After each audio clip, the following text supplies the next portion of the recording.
جب اتنا زیادہ خوف، اتنی خشیت، اتنا ڈرتے ہوئے حضرت نے اس کتاب کو لکھا ہے، تو پھر اندازہ لگائیے اس کا مقام کیا ہوگا۔ اور لوگ جو ہیں اس کو کرٹیسائز کرتے ہیں کہ فضائل درود شریف میں یہ ہے وہ ہے، میں تو سمجھتا ہوں ان کے دل میں اللہ کے رسول کی محبت ہی نہیں ہے، اس لیے وہ ایسے بکواس کرتے ہیں۔ وہ حضرت شیخ کا مقام ہے، سمجھو تو صحیح، مصنف کو تو سمجھو، اور اس سے تو کوئی حیا شرم کرو، ایسے بکواس کرنے سے کیا فائدہ ہے؟ اور رسول اللہ کی محبت تو لوگوں کے دلوں میں بڑھانا چاہیے۔ یہ فضائل درود شریف کی مخالفت کرنے سے تم رسول اللہ کی محبت گھٹاتے ہو لوگوں کے دلوں میں۔ حضرت شیخ رحمۃ اللہ علیہ نے اپنی زندگی کا آخری اعتکاف کہاں کیا تھا؟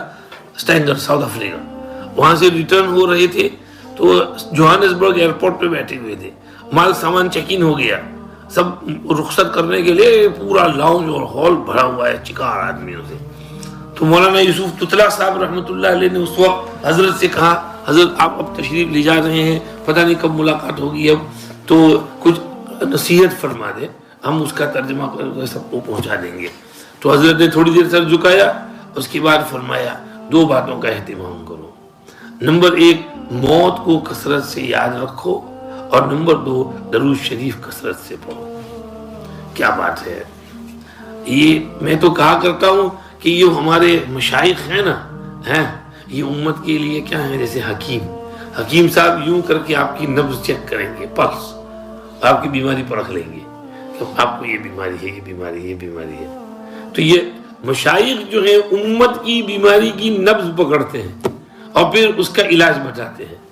تو حضرت شیخ نے اس وقت دیکھا کہ امت میں 2 بیماریاں ہیں، ایک ہے حب الدنیا و کراہیت الموت، دنیا کی محبت دل میں ایسی پیوست ہو گئی ہے کہ جس کا کوئی حساب نہیں، پیسہ پیسہ پیسہ پیسہ، دنیا دنیا دنیا، ساری دنیا اس کے پیچھے پڑی ہوئی ہے، اور موت بالکل اچھی نہیں لگتی، موت سے گھبراتے ہیں، موت سے ڈرتے ہیں، جیسے موت کوئی بھیانک بھینکر بہت خطرناک بری چیز ہو ایسا سمجھتے ہیں۔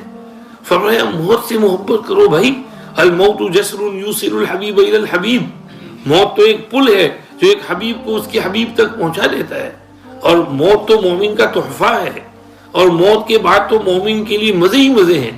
قبر میں جب جاتا ہے تو ساری دنیا کی تکلیف، مشقت، بیماریاں سب ختم ہو جاتی ہیں۔ تو موت سے ڈرنا اور اس کو برا سمجھنا یہ غلط ہے۔ فرمایا یہ نکالو اپنے دل سے، موت کو کثرت سے یاد کرو۔ حضرت نے فرمایا موت کو کثرت سے یاد کرو۔ حدیث شریف میں بھی اکثروا ذکر حازم اللذات، جس طرح درود کے لیے فرمایا اکثروا من الصلاۃ علیہ یوم الجمعہ، جمعہ کے دن خاص طور پر کثرت سے پڑھو۔ تو حضور نے دونوں کے لیے کہا اکثروا ذکر حازم اللذات، کثرت سے حازم اللذات، the crusher of all pleasures، اور لذات کو توڑنے والی، ختم کرنے والی چیز کثرت سے یاد رکھو۔ روزانہ اللہم بارک لی فی الموت و فیما بعد الموت 25 مرتبہ پڑھے، شہید کا درجہ ملے گا بھلے بستر میں مرے، یہ حضور نے فرمایا۔ تو روزانہ موت کو یاد کرو اور اللہ کا دھیان پیدا ہوگا۔ اور موت کی یاد کے شروع میں حضرت نے لکھا ہے موت کو یاد کرنے سے 6 فائدے ہوتے ہیں، حضرت نے پھر گنوائے ان میں۔ نمبر 1 تو گناہوں سے آدمی باز رہتا ہے، جب موت یاد رہتی ہے تو گناہ کیسے کرے گا۔ نمبر 2 توبہ کی توفیق جلدی ہو جاتی ہے۔ نمبر 3 دنیا سے بے رغبتی ہو جاتی ہے، زہد پیدا ہوتا ہے، آخرت کی طرف رغبت پیدا ہو جاتی ہے۔ تو اس قسم کی حضرت نے 6 فوائد نقل کی ہیں وہاں، تو موت کو یاد کرنے کے فائدے۔ اور دوسری حضرت نے نبض دیکھا کہ امت میں سے اللہ کے رسول کی محبت دھیرے دھیرے ختم ہو رہی ہے، فید ہو رہی ہے، اور فرق باطلہ جو ہیں بیکار بکواس کر کے کہ بھئی یہ بدعت، وہ بدعت، یہ شرک، وہ شرک ہے نا، قصیدہ بڈھا شرک، یہ کہنا شرک، ایسا بولنا شرک۔ ایک زمانے میں تو ایسا کہتے تھے مدینہ منورہ بھی نہیں بولنا چاہیے، مدینہ الرسول بولنا چاہیے، ایسے بکواس کرتے تھے۔ حضور کے نام کے ساتھ سیدنا و مولانا بولنا شرک۔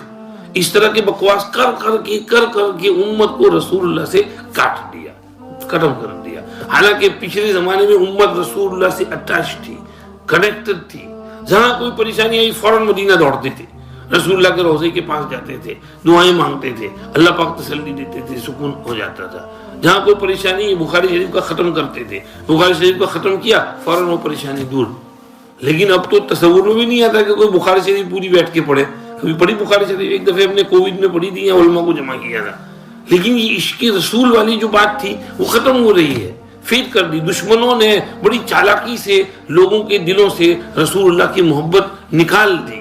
تو حضرت شیخ اس وقت سمجھ گئے تھے کہ بھئی یہ ان کی چال ہے دشمنوں کی کہ امت کو رسول اللہ سے کاٹ دو، ایسا کاٹ دو کہ پھر وہ بالکل ختم ہو جائے، امت فنا ہو جائے. تو حضرت نے اس وقت علاج بتا دیا کہ بھئی درود شریف کی کثرت کرو. خوب درود شریف پڑھو گے تو امت کا قلب جو ہے رسول اللہ سے جڑ جائے گا. پھر رسول اللہ کی محبت دل میں پیوست ہوگی تو کیا ہوگا؟ داڑھی بھی آ جائے گی چہرے پر، لباس بھی صحیح ہو جائے گا، عورتوں میں بھی دین آ جائے گا، اور سارے کام آسان ہو جائیں گے. اطاعت رسول پیدا ہو جائے گی، اتباع سنت کا شوق پیدا ہوگا. یہ سب درود شریف سے شروع ہوگا. درود شریف کی کثرت ہوگی تو یہ سب ہوگا. یہ سب ہوگا تو دین محفوظ رہے گا. تو درود شریف کی کثرت یہ دین کی حفاظت کا ذریعہ ہے. اس لیے حضرت نے اس وقت یہ بالکل اخیر میں اپنی وفات سے چند مہینے پہلے حضرت نے یہ فرمایا تھا، بھئی موت کثرت سے یاد کرو اور درود شریف کی کثرت کرو. یہ حضرت شیخ نے اس لیے یہ کتاب لکھوائی فضائل درود شریف، اور حضرت نے لکھی، حضرت نے خود لکھی ہے. اور حضرت مولانا عقیل صاحب ساتھ دے رہے. مولانا عقیل صاحب حضرت کے داماد بھی ہیں اور ابھی حیات ہیں، 80 سے اوپر آپ کی عمر ہے، صاحب کرامت بزرگ ہیں. حضرت کے خلیفہ بھی ہیں، مجاز بھی ہیں، داماد بھی ہیں. حضرت شیخ یونس صاحب کے بعد اب بخاری شریف وہاں پڑھاتے ہیں مظاہر العلوم سہارنپور میں. تو حضرت مولانا عقیل صاحب کے ذریعے حضرت نے بہت کچھ لکھوایا. تو اس کتاب میں بھی مولانا عقیل صاحب سے تعاون لیا، مدد کی، پھر حضرت نے یہ کتاب لکھی. وہ 70 کے قریب عمر تھی تو حضرت نے ان کے حوالے، ان کے ذریعے سے، ان کی مدد سے یہ کتاب لکھوائی تھی.